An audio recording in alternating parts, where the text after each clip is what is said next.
First select the type tool, choose the super bubble font,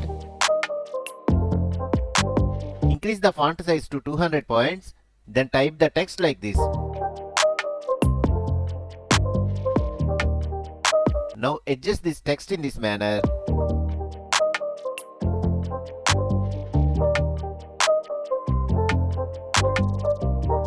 Change the text color.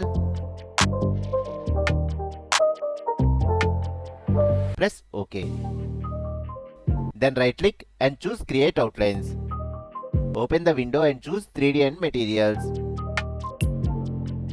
Here follow these settings like this.